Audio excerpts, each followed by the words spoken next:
Lalabas ako. Pupunta ako dun sa kapitbahay. Namigay ako ng ulam. Isang init-init.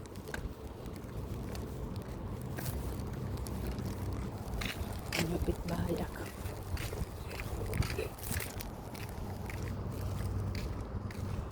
Hindi na sa akin. Init-init.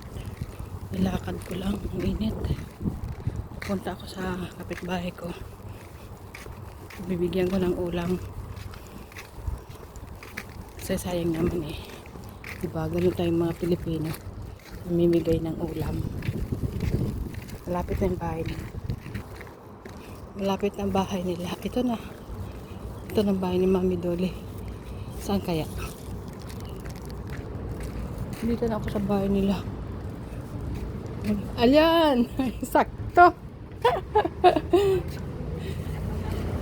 Sakto pag... Oh, makakalusot na ito dito. Lusot na, oh. Ha? Lusot na. Ayan.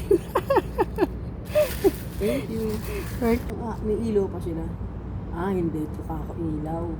Picture taking. Oo, sigurado na yan. Kasi, naalala ko dati, oh. Dalawang beses kami sa Avenue. Walang